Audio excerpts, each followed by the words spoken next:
লন্ডনের বাকিংহাম বারোয়ারি সংঘের এবারের দুর্গাপুজোর থিম ভেনিসের গন্ডোলা। পুজো কমিটির ক্যাশিয়ার বিজয় মাল্লিয়া এবং ভাইস ক্যাশিয়ার নীরব মোদীর আহ্বানে সেই থিম দেখতে আমি বেরিয়ে পড়ি দ্বিতীয়ার পুণ্যলগ্নে। সেখানে গিয়ে প্রথমেই দেখতে পেলাম এই ভেনিস থিমের অ্যাকচুয়াল উৎস হলো যুক্তরাজ্যের সরকার এবং পিসি সরকারের সম্মিলিত উদ্যোগে তৈরি দ্য ওয়াটার অফ ইন্ডিয়া। সেই থিম দেখতে এসেছিলেন সালমান খানের বডি ডাবল সালমান পান করেন। ওনার প্যান্টের ভেতরে আটকে গিয়েছিল একটি ব্রেনলিয়ার শিশি। আমাকে দেখেই উনি বললেন, दिखाता हूँ तेरे को मैं क्या करता हूँ। चुप बैठ और बैठ वहां पर, आ रहा हूँ तेरे पास। রোলস রয়েস মানে কি জানেন? রয়েস মানে হলো রাজার ছেলে, আর ওর ওপরে পাতা পড়ে থাকতে দেখে রোলস মানেটা নিশ্চয়ই বুঝে গেছেন এতক্ষণে। দেখতে পেলাম দিনের আলোতেই গোপনে সন্তর্পণে হচ্ছিল স্কুটার চুরির কাজ।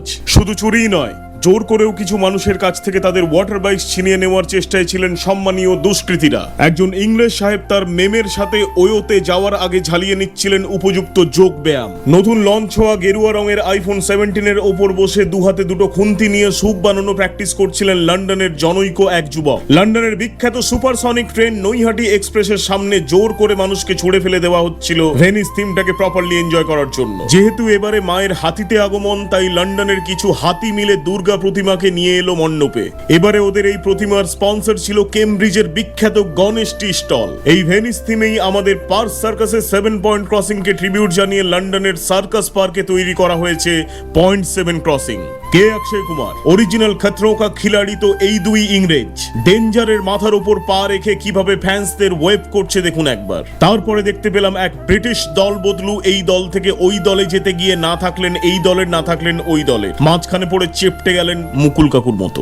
লন্ডনের টেমস নদীর পাশের এই ঝিলটা সিমেন্ট দিয়ে বাঁধিয়ে কংক্রিটের করা হয়েছে যাতে ঘর তুলতে যেতে কোনো রকম অসুবিধে না পড়েন ইংরেজ ব্রাহ্মণরা। একজন স্কটিশ ভদ্রলোক মহালয়াতে ত্রিশূল দিয়ে মহিষাসুর বধ দেখে সেটাকে রিক্রিয়েট করার চেষ্টা করছিলেন ভেনিসের খালের উপরেই। যদিও এইভাবে খুঁচিয়ে মারলে কোনো মহিষাসুরের বাবার ক্ষমতা নেই যে সে আবার পরের মহালয়াতে উঠে দাঁড়ায়। দেখলাম ভিআইপি পাস থাকা মানুষদের জন্য ওখানে রাখা হয়েছে প্রিমিয়াম ক্রুজ সার্ভিস, তবে তাতে চেয়ারের রং লাল থাকার কারণে সেই চেয়ারগুলোও ছিল আসন শূন্য। ওখানে এটাও জানতে পারলাম যে ওখানে জলের পরিমাণ বেড়ে গেলে সেই জলকে নিয়ন্ত্রণে আনার জন্য সেফটি পারপাসে ইউজ করা হবে এই আগুন, কারণ ওখানকার লোকাল ওয়াটার ব্রিগেডের মতে আগুন নাকি জল নেভাতে সাহায্য করে। এরই মাঝে লন্ডনের এই বাকিংহাম বারোয়ারি সংঘ দারুণ একটা উদ্যোগ নিয়েছে যেটা খুবই শিক্ষণীয়। রাস্তায় ডাইহাইড্রোজেন মনোক্সাইড বেড়ে যাওয়ার জন্য ওখানকার লোকাল স্বেচ্ছাসেবী সিকিউরিটি গার্ডদের প্রবলেমের কথা ভেবে তাদেরকেই উল্টে সিকিউরিটি দেওয়ার বন্দোবস্ত করেছে, যাতে বিজয়া দশমীর পরে তারা আবার নিজেদের ফর্মে ফিরে আসে। এছাড়াও এই থিমের কারণেই বেশ কিছু মানুষের প্রাণ চলে গেছে পুজো শুরুর আগেই, কারণ তারা প্র্যাকটিক্যালি এক্সপিরিয়েন্স করেছেন যে জল তড়িতের সুপরিবাহী। তাদের পরিবারের প্রতি জানাই আমার আন্তরিক সমবেদনা।